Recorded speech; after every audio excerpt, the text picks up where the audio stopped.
ham, but I mean, most Irish people you meet will associate chorizo and Spain. But trying to get beyond that kind of basic knowledge and then go into all the different cured meats. And we had about 50 different tapas on our menu from all different parts of Spain. And one section looked at the cheese and the meat. Now, I suppose before we taste the products, because I'm sure the tasting won't take as long as we're talking. Well, we originally started out with quite a small tapas menu, about 15 or 20 tapas. And we still had the a la carte main course, starter, main course, because it's very difficult to break that mold in Ireland.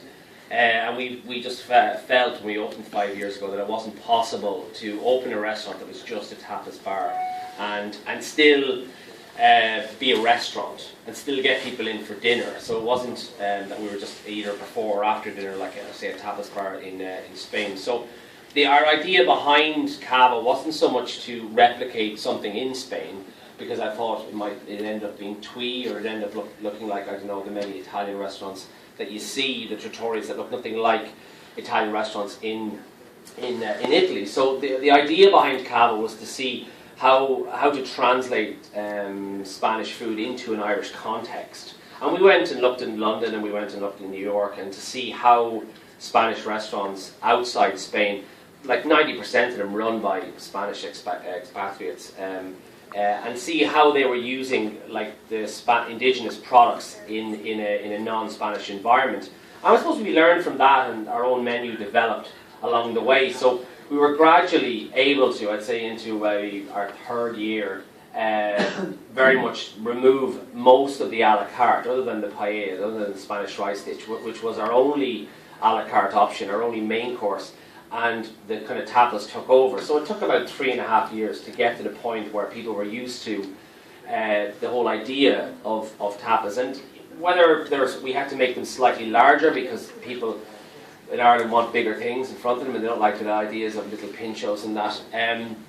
But I definitely, for me anyway, the fundamental thing behind Spanish style eating, or what we very much found was the whole idea of sharing.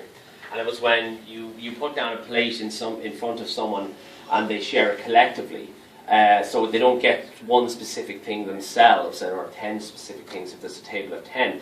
And I still I think about 70 or 80% of the people understood that. They got that at the end, but it was still always, and maybe it's just a fundamental mold between, I don't know, say Spanish type eating and probably what you'd call French kind of a la carte 3-course dining, that it's still very much, that's the basic model for eating. You have a starter, you have a main course, and you have dessert.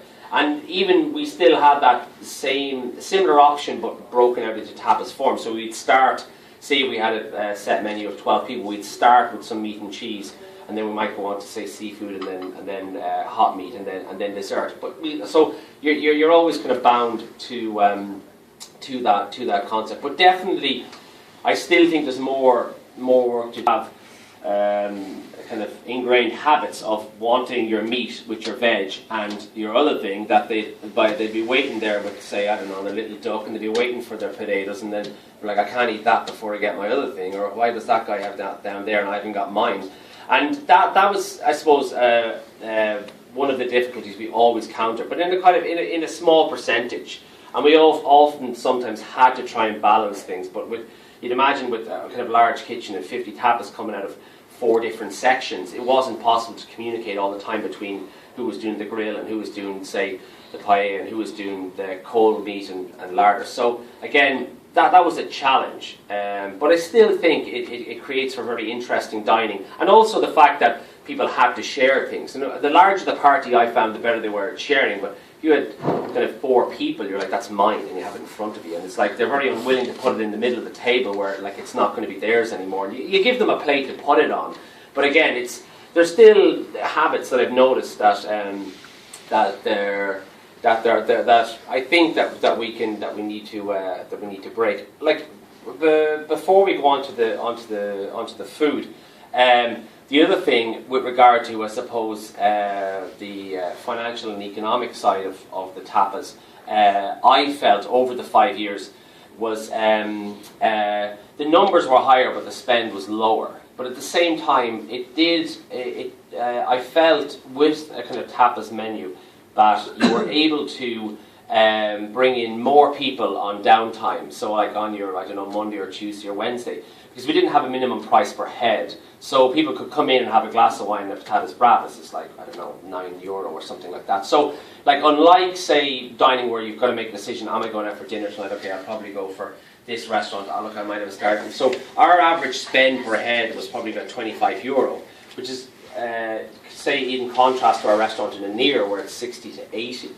So the downside of that is you need to do 4 or 5 times more people. So in Anir we could do 40 people, and in Cava you nearly have to do 180 to get the same spend. But saying that, it did really create a certain kind of ambience or atmosphere, because you had a constant traffic of people, and it created a very nice atmosphere because tables were turned quickly, because people weren't sitting as long, and there was a certain kind of informality. So on that side of things, I think it's an interesting model. Whether or not you adapt it absolutely wholesale, or you have a restaurant or you work in a restaurant yourself and you go, God, how will I integrate a kind of tapas style eating into the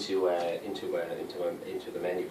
So that's kind of like a little basic introduction, and we're going to taste the food, and then if you have any specific questions, you can ask me at the end.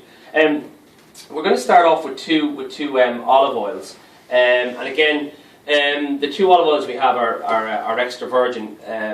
These 2 here, and one of them is made solely from arbequina, which is a little small. This one was a little small, tiny little green olive, and this one is a blend. Both of them are quite strong, so they're not very suitable for cooking with, and it's not something.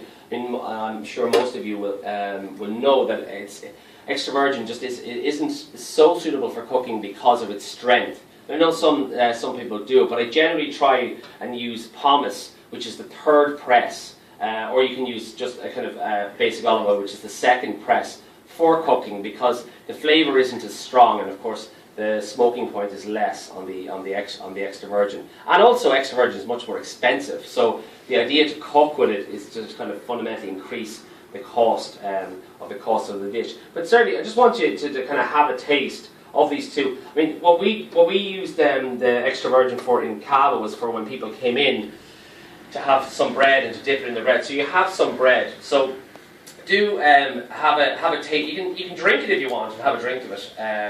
You'll certainly get you'll get a better idea just by drinking the olive oil. But if you want to pour over the bread, the one that's pure arbequina is a bit softer.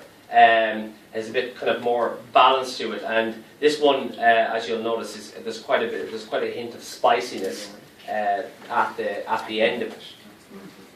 The second, the blend, is from Strathmore olive oils and fine foods. Again, they're premium products, and they're very much intended for